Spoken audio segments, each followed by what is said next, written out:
안녕하세요. 더 와이즈 치과병원 지식 큐레이터 김태희입니다. 오늘은 더 와이즈 치과병원의 치과 보철과 전문의 김태원 원장님과 함께 보철 치료에 대한 다양한 궁금증 나눠보도록 하겠습니다. 원장님 안녕하세요. 안녕하세요. 네, 먼저 원장님 직접 소개 부탁드리겠습니다. 안녕하세요. 더 와이즈 치과병원 치과보철과 전문의 김태원입니다. 앞니 쪽에 또 크라운을 씌우면 네. 우리 왜 가끔 간식으로 네. 라면 같은 거 이렇게 부숴서 먹을 수도 있잖아요. 가능할까요? 일단 가능한다고 생각하고 있고요. 네. 예를 들면은 음식이 종류가 많은데 이거는 이제 개인적인 뭐 어디 나와 있는 얘기는 아닙니다만 맞습니다. 그 라면이나 뭐 햄버거나 뭐 몇몇 음식은 실은 앞니를 안 쓰고 식사할 수가 없거든요, 애초에. 근데 네. 이런 음식들은 보면은 그렇게 단단하지는 않아가지고 어느 정도 웬만하게 이렇게 해드린 이유는 다 버팁니다.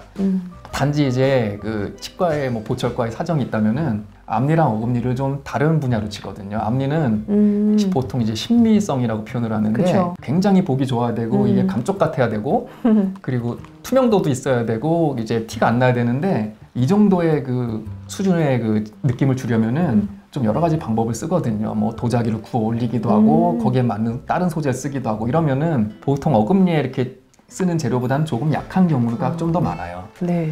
그래서 앞니는 안 쓰려면 안 쓸 수 있는 자리이기 때문에 예를 들면 뭘 베어 물거나 이럴 때 굳이 그 치료한 자리로 베어 물기보다는 뭐 가능하면 약간 옆쪽으로 틀어서 문다든가 이런 건 얼마든지 가능하거든요. 네. 그 정도는 사용하시는데 더 좋은 방법인 것 같습니다. 네. 상대적으로 어금니보다는 조금 약할 수 있는 부분이기 때문에 조심하시는 것이 좋을 것 같습니다. 그래도 원장님 말씀 좀 들으니까 안심하고 좀 먹을 수 있을 것 같습니다. 그런데 이 씌우고 났을 때 음식물이 잘 낀다 혹은 좀 냄새가 나는 것 같다 하는 얘기들도 있던데 이건 왜 그런 거예요? 이거는 그 솔직히 씌운 거에만 해당하는 원래 얘기는 아니거든요. 자기에도 얼마든지 있을 수 있는 얘기고 네. 사람이가 다 제자리에 있는 것 같지만 어느 정도 이렇게 시간이 지나면서 조금씩 변화를 하거든요. 움직이기도 하고 충치가 생기기도 하고 잇몸이 좀 안 좋아지기도 하고 여러 가지 변화가 조금씩 일어나는데 원인이 굉장히 많습니다, 이게. 네.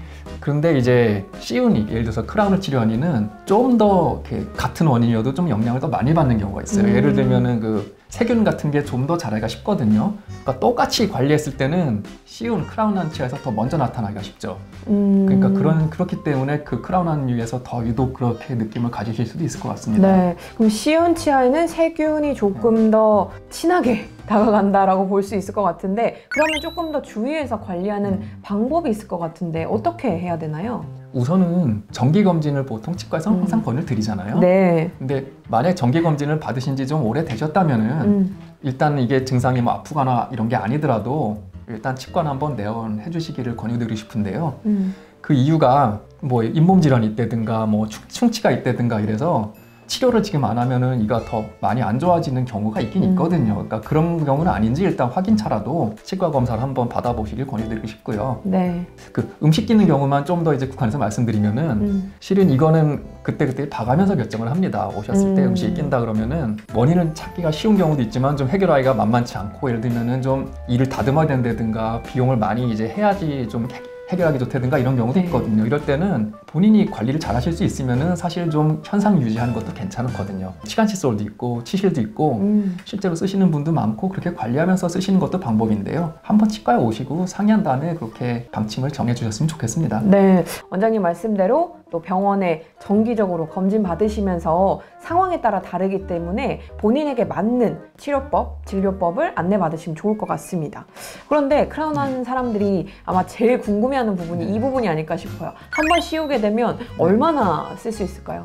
평균적으로. 그게 연구가 많긴 한데요. 그냥 가장 뭉뚱그려서 쉽게 설명드리면은 보통 8에서 10년 이 정도가 보통 평균이다 이렇게 보통 말씀을 드리고 있고요. 근데 이게 그냥 상식선으로만 알아두시면 좋은 내용이고 사실상 큰 참고는 안 됩니다. 그 이유가 원래 크라운 같은 이런 치료를 했을 때는 그 뭐 10년 지났으니까 바꾸세요 이런 식으로 하진 않거든요. 굉장히 상태가 좋아서 정말 뭐 20년 썼다 30년 썼다 이런 것도 얼마든지 있는 거고요. 네. 그러니까 검진하면서 이거는 뭔가 이제 조짐이 있으니 교체하십시오 이럴 수는 있겠지만 굳이 이게 10년이니까 10년 뭐 이렇게 바꿉시다 이렇게 생각하실 필요가 없으니까 그냥 그렇구나 정도만 알아두시면 충분할 것 같습니다. 계속해서 반복되는 얘기지만 사람마다 다르기 때문에 컨디션이 요거를 좀 맞게끔 체크하시는 게 제일 좋을 것 같습니다. 그러면은 네. 아무래도 조금 더 오래 쓸 수 있는 방법은 기본적인 뭐 양치질 이런 걸까요? 어떤 건가요? 실은 누구나 알고 계신 얘기일 수 있는데요. 우선 잘 닦으시는 게 너무나도 당연히 중요하긴 하고요. 네. 단지 이제 이왕 닦으실 거면은 그 치료 안 한 치아, 보통기보다는 그 크라운 한 치아라든가 이렇게 치료한 치아를 좀 더 정성껏 닦아주시는 게 좋고요. 정성껏 딴 건 그거죠. 좀 더 횟수도 많이 닦고 좀 더 닦는 시간도 많이 할애하고 네. 그렇게 해서 좀 더 잘 닦아주셔야지 이제 관리하기가 더 당연히 더 상태가 좋다고 볼 수 있고요. 네. 그 다음에 정기검진, 뭐 이것도 너무 당연한 얘기지만 치과에 뭐 적어도 반년에 한 번, 1년에 한 번 오셔서 정기검진을 하시면 보통은 이제 크라운 한 치아 같은 거는 치과 의사가 좀 더 정성껏 괜찮나 한번 검사를 해드립니다. 네. 그런 게 있고요. 개인적으로 이 정도면 좀 도움이 좀 될 수도 있겠다 싶은 얘기가 있는데요. 이게 괜찮다가 조금 뭔가 조짐이 생기는 경우가 있습니다. 뭐 진짜 아까 말씀하신 것처럼 냄새가 좀 난다든가 안 끼던 음식이 낀다든가 아니면은 안 아픈 게 좀 아픈 느낌이 난다든가 뭐 잇몸이 붓는다든가 정말 여러 가지인데요. 아니면 예를 들면 그 뜨거운 국을 먹을 때 좀 예전에 괜찮았는데 좀 뭔가 불편함이 생겼다. 이런 식의 뭐 여러 가지 증상이 생겼을 때는 우선은 바로 치과 오시기 좀 부담스러우시면 한 번은 작정하고 그 자리를 평소보다 훨씬 더 깨끗하게 한 번은 닦아보시는 게 좀 도움이 되는데요. 네. 칫솔질 할 때 좀 불편할 수도 있고 예를 들어서 좀 잇몸이 피가 날 수도 있고 그러지만 일단은 굉장히 깨끗하게 해놓으면은 일시적인 뭐 세균에 의한 뭐 잇몸이 부고 이런 거는 그 또 금방 몸이 치유해서 가라앉거든요.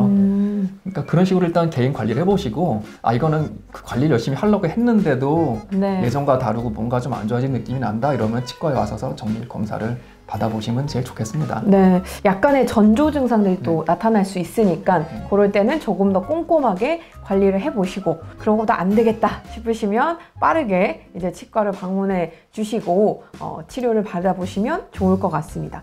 양치질 정말 중요한 건 알겠는데 하루에 한 번 너무 시간이 없어서 엄청 열심히 꼼꼼하게 하루에 한 번 하는 사람과 그래도 난 좀 하겠다 하지만 좀 대충 하는 뭐 4번, 5번, 여러 번 하는 이 사람과 어느 사람에게 조금 더 칭찬을 해주고 싶으세요? 이왕이 꼼꼼히 많이 닦으시는 게 좋긴 한데요. 네. 굳이 고르자면은 꼼꼼하게 한번 딴 게 이건 제 의견으로는 차라리 낫습니다. 그래서 방바닥에 걸레질을 한다고 쳤을 때 안 닦는데 맨 안 닦으면 실은 거기는 한 번도 안 닦은 거하고 똑같거든요.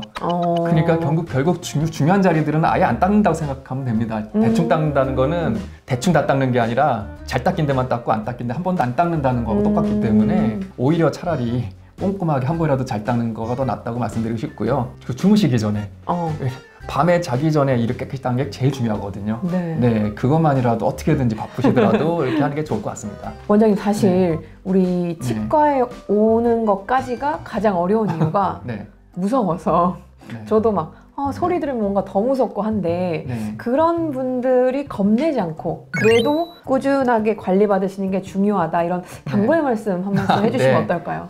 치과도 분위기가 예전하고 많이 바뀌었고요. 정말 예전에만 해도 굉장히 강압적인 데도 많았고 그냥 다 참으라는 데도 많았고 그런데 요즘은 그렇게는 당연히 하지 않습니다. 충분히 안 불편하게 마취도 충분히 하고 있고 물론 치과 소리나 이런 것도 굉장히 거슬리지만 그래도 그거는 정말 소리뿐이니까 어느 정도 이렇게 안심하고 잘 받으실 수 있겠다 이런 마음으로 치과를 내원해 주시는 게 좋겠습니다. 네, 우리 영상 보시는 많은 분들께서 우리 원장님의 이야기를 듣고 조금 더 편안하게 또 생각을 해주시면 좋을 것 같습니다. 이 팁을 가지고 여러분들의 진료에 좀 도움이 되시기를 바랍니다. 원장님 고맙습니다. 고맙습니다. 진료 오는데 양치 안 하고 오시는 분들 있으신가요? 개인차가 좀 있으시죠. 관리해서 오시면은 딱 거기를 짚어드리기도 좋습니다. 이게 전체적으로는 잘 관리하셨는데 여기는 좀 더 깨끗이 해주세요 이렇게 말씀드리기도 좋으니까 어느 정도는 평소 하듯이 관리하시고 오는 게 더 좋겠습니다. 네.